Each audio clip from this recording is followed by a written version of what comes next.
नमस्कार. जय महाराष्ट्र. महाराष्ट्राच्या राजकारणामध्ये अलीकडच्या काळामध्ये देवेंद्र फडणवीस या व्यक्तीला महाराष्ट्राचं चाणक्य म्हटलं जातं. ह्या चाणक्याने अनेक वेगवेगळ्या प्रकारची मोड बांधायचं महाराष्ट्रात काम केलंय. सत्ता आपल्याकडे ठेवली. मात्र या चाणक्याने घेतलेला एक निर्णय कसा अंगलट आला हा आज महाराष्ट्र बघतोय. आणि आता महाराष्ट्राचं राजकारण कुठल्या दिशेने चालेल या संदर्भात वेगवेगळ्या पद्धतीनं बोललं जात आहे. देवेंद्र फडणवीस म्हणजे कुठलाही निर्णय असेल तो चांगला असेल तरी त्याचं श्रेय निश्चितच मुख्यमंत्र्यांकडे जातं, आणि तो वाईट असेल तर त्याचंही त्या पद्धतीनं जर टीका होत असेल तर तीही सहन करण्याची ताकद निश्चितच राज्याचा प्रमुख या नात्याने मुख्यमंत्र्यांनी ठेवलं पाहिजे. महाराष्ट्राचे मुख्यमंत्री देवेंद्र फडणवीस सध्या आहेत, आणि त्यांनी ज्या व्यक्तींवर अत्यंत वाईट पद्धतीची टीका केली होती, भ्रष्टाचार, वेगवेगळ्या घोटाळ्यामधल्या असतील वेगवेगळे, तर त्या सगळ्यांना कसं सोबत घेऊन एक कशा पद्धतीची वाटचाल सुरू केली हे महाराष्ट्र बघतोयच. मात्र ज्या लोकांवर आरोप केल्यानंतर त्याच लोकांना मांडीला मांडी लावून बसून त्याच लोकांसोबत बसावं लागत आहे. यामुळे ते सातत्याने ट्रोल तर होतच आहेत. मात्र त्यांनी महाराष्ट्रामध्ये एक गोष्ट करून बघितली. ती गोष्ट कुठली तर हिंदी ही भाषा पहिलीपासून सक्तीची करण्याच्या संदर्भातली एक चाचपणी केली म्हणण्यापेक्षा त्यांनी तसाच GRच काढला आणि महाराष्ट्रातून कडाडून विरोध सुरू झाला. खरं तर महाराष्ट्राच्या राजकारणातले जे प्रमुख ब्रँड आहेत ते एक ब्रँड हे पवारांना म्हटलं जातं. ते पवार म्हणजे निश्चितच शरद पवार, आणि दुसरा ब्रँड म्हणजे ठाकरे. गेल्या अनेक वर्षांपासून बघतोय तर सत्तेच्या केंद्री किंवा हे सत्तेत जरी नसले, हे विरोधात जरी असले तर कशा पद्धतीचं त्रास होऊ शकतो सत्ता चालवताना हे आपण सातत्याने बघतच आलेलो आहोत.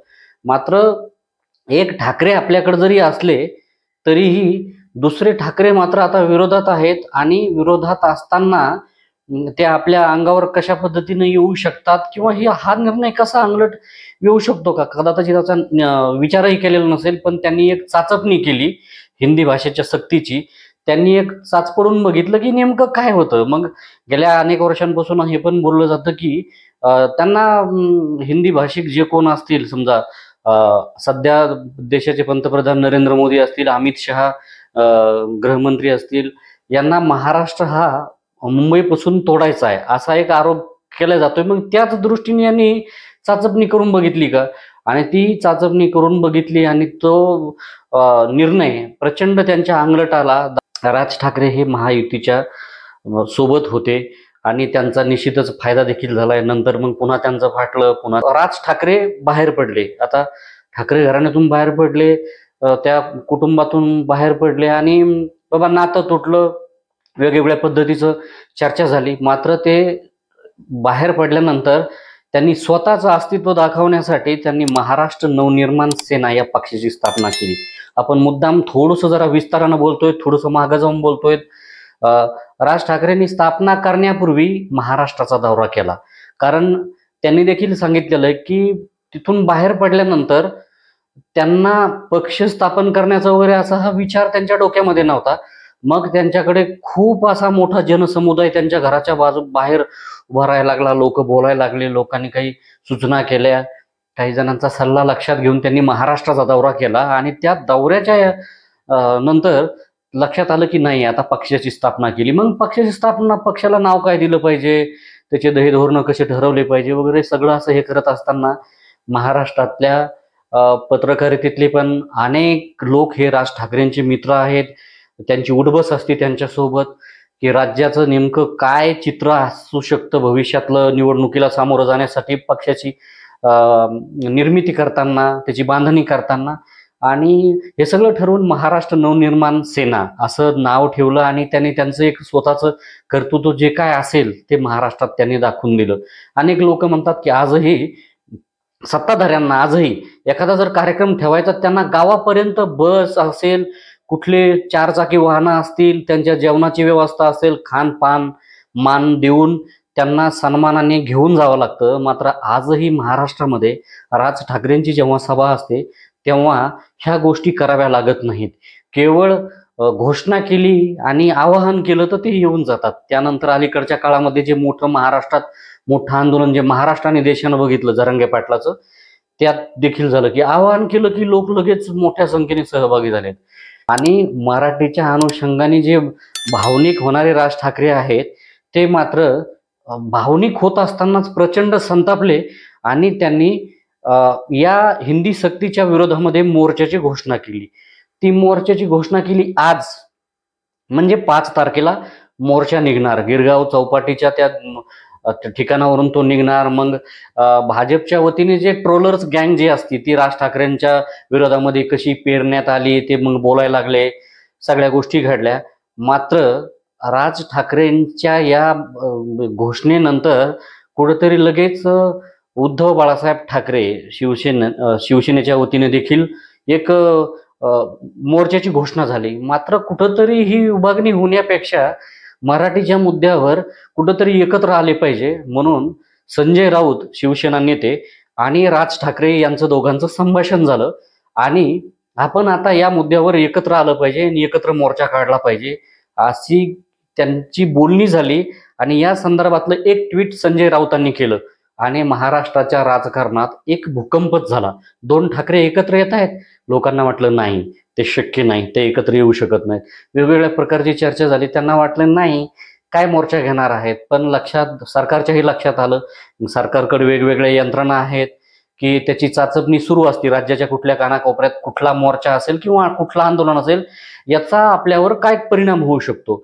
या संदर्भातल्या जशा खाजगी एजन्सीज काम करतात तशाच सरकारी एजन्सीज देखील काम करतात आणि माहिती घेतल्याच्या नंतर लक्षात आलं की आता हे आपल्या अंगलट येणार आहे. म्हणून त्यांनी तो दोन्ही जी आर रद्द करून टाकले आणि एक समिती नेमली. त्या समितीवरही वाईट पद्धतीनं टीका टिप्पणी अजूनही चालूच आहे. आणि ही माघार घेतल्यानंतर ठाकरे बंधूंनी ठरवलं की आता मोर्चात आता रद्द करावं लागेल. मोर्चात स्वतः राज्याचे जे दुसरे उपमुख्यमंत्री आहेत अजित पवार यांनी सांगितलं की बाबा लोकांना आता त्रास होऊ नये म्हणून आम्ही जी आरच रद्द केले तर आता मोर्चा देखील रद्द केला पाहिजे.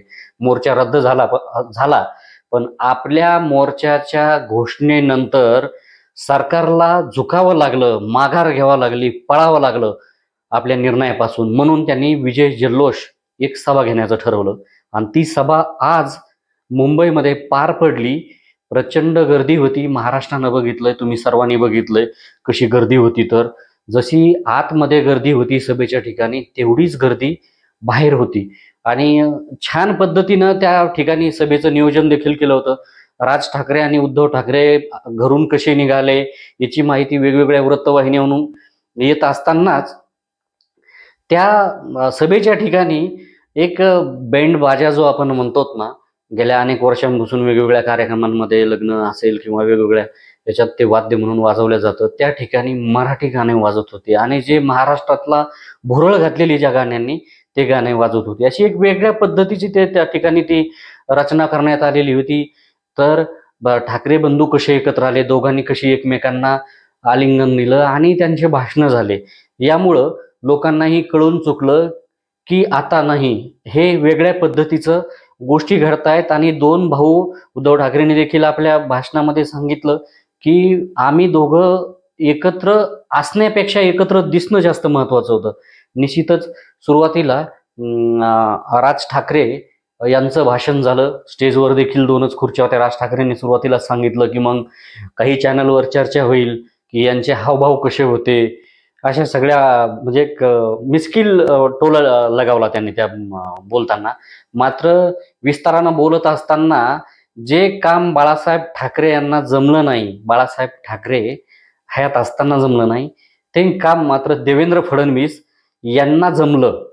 आणि हे स्वतः राज ठाकरेंनी सांगितलं. त्याच्यावर पहिलं जे कार्टून आलं आलोक यांचं, त्यांनी देखील ते कार्टून अत्यंत बोलकं आहे. एक काहीतरी पत्र घेऊन एक पोस्टमन जातो आणि ते देवेंद्र फडणवीसांच्या हातात देतो, तो थँक्यूचं.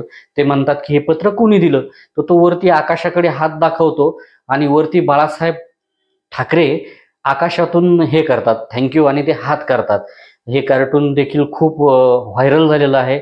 आणि ह्या सगळ्या गोष्टी बोलत असताना राज ठाकरेंनी सांगितलंय की महाराष्ट्र, मराठी भाषा आणि मराठी माणूस या गोष्टींना जर तुम्ही खेटाल तर कुठल्याही गोष्टीची तडजोड नाही आणि कुणालाही माफ केलं जाणार नाही. या वेगळ्या पद्धतीचं एक भावनिक भाषण राज ठाकरेंचं झालं. मात्र उद्धव ठाकरेंचं भाषण नाही का, त्यांनी राजकीय बऱ्याच गोष्टींना हात घातलाय. राज ठाकरे यांनी तर यादीच वाचून दाखवलेली की महाराष्ट्राला ते माहिती नसेलही कदाचित. त्यांनी सांगितलं स्वतः बाळासाहेब ठाकरे आणि राज ठाकरे यांचे वडील श्रीकांत ठाकरे या दोघांचंही शिक्षण इंग्रजीमधून झालंय. मात्र ते म्हणे की कोण काय शिकतंय त्यापेक्षा आतून काय येतं हे पण महत्वाचं आहे.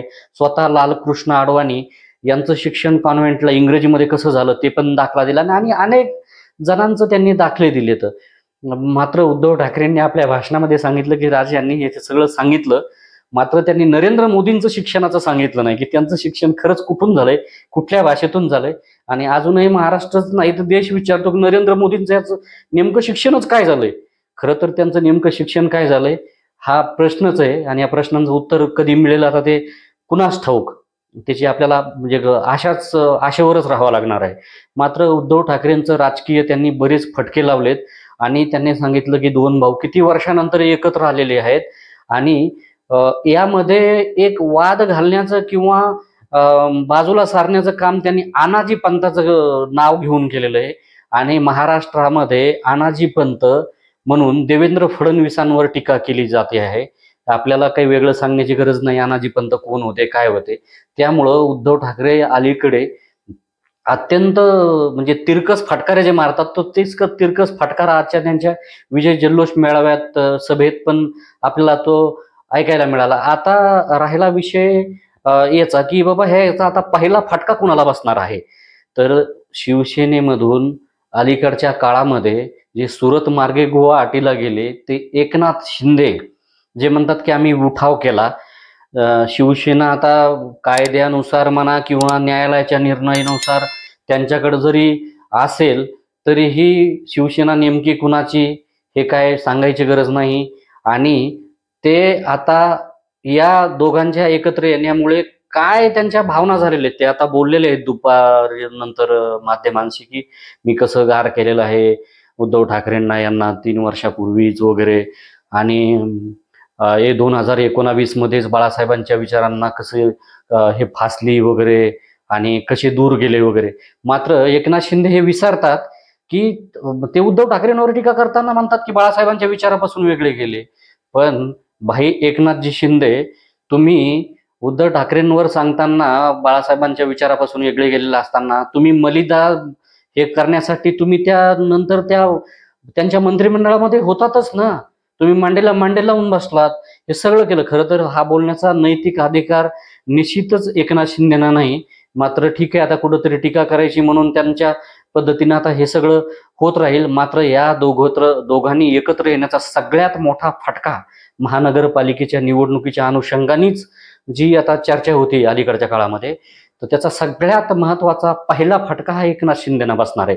कारण एकनाथ शिंदेकडे जे गेलेले मतदार वर्ग जे असतील ते निश्चितच ठाकरेंचे याचे आहेत. आणि कुठंतरी आता 2 ठाकरे हे एकत्र आल्यामुळं निश्चितच एकनाथ शिंदेकडे जे सरकलेले मराठी जन जे होते, मराठी माणूस जे होता तो निश्चितच कुठंतरी हे यांच्यापासून बाजूला सरकेल. कारण थोडंसं जर अजून पुन्हा थोडंसं मागे जाऊयात ह्या विजयी मेळाव्याच्या किंवा जल्लोष सभेच्या पूर्वसंध्येला म्हणजे कालच जे पुण्यामध्ये कार्यक्रम झाला अमित शहांच्या उपस्थितीमध्ये त्या ठिकाणी एकनाथ शिंदेंनी शेरो शायरीच्या माध्यमातून वेगवेगळे विशेषण देऊन अमित शहांचं कौतुक करत असतानाच त्यांनी जय हिंद जय महाराष्ट्र असं म्हणून पुन्हा तिथून निघाले ते आणि पुन्हा थोडेसे लगेच पुढे आले जय गुजरात म्हटले. त्यामुळं हा त्यांनी जय गुजरातचा महाराष्ट्रामध्येच जो दिलेला नारा आहे कदाचित त्यांना लक्षात आला असेल की आता हे एकत्र येत आहेत यांच्या सभेमुळं कुठंतरी मला पण परप्रांतीयांच्या मताची गरज भासणार आहे वगैरे म्हणून दिला असेल. मात्र हेच मराठी माणूस त्यांच्यापासून बाजूला सरकण्याचं हे देखील एक कारणच असणार आहे. त्यामुळं पहिला फटका एकनाथ शिंदेला निश्चितच याचा बसणार आहे. आणि आता हे दोघं जण भाऊ एकत्र येऊन कशा पद्धतीनं घोडदौड करतात का हा मराठीच्या खरं तर हे दोघं भाऊ मराठीच्या मुद्द्यावर आलेत हे देखील महत्वाचं म्हटलं पाहिजे. कारण त्यांनी तो GR हाणून पाडला, दोन्ही निर्णय हाणून पाडलेत हे अत्यंत मोठं यश आहे. आणि महाराष्ट्र सध्या या निर्णयाचं स्वागत करून या दोन ठाकरे बंधूंना एकत्र बघून आनंद व्यक्त करीत आहे. अनेक जण तर गहिवरून आलेलं आहे लोकांना. त्यामुळं आता राजकीय विषय घेऊन किंवा निवडणुकीच्या अनुषंगाने दोघ जण कसे एकत्र येतील आता हे तर आपण बघणारच आहोत. आणि त्या विषयावर देखील आपण सातत्याने बोलणार आहोत, माहिती घेणार आहोत. आपण महाराष्ट्राच्या राजकारणातले अत्यंत बारकावे जाणून घेतल्याच्या नंतरच आपण सत्ताकारांच्या माध्यमातून आपण लोकांपुढे येत असतो. त्यामुळं आपण देखील या दोघा भावांच्या एकत्र येण्याकडे कसं बघता आणि आता पुढं काय असू शकतं याबद्दल आपल्याला नेमकं काय वाटतंय, आपण देखील कमेंटच्या माध्यमातून व्यक्त व्हावं. आमचा व्हिडिओ आवडला असेल तर तो शेअर करावा, लाईक करावा. धन्यवाद.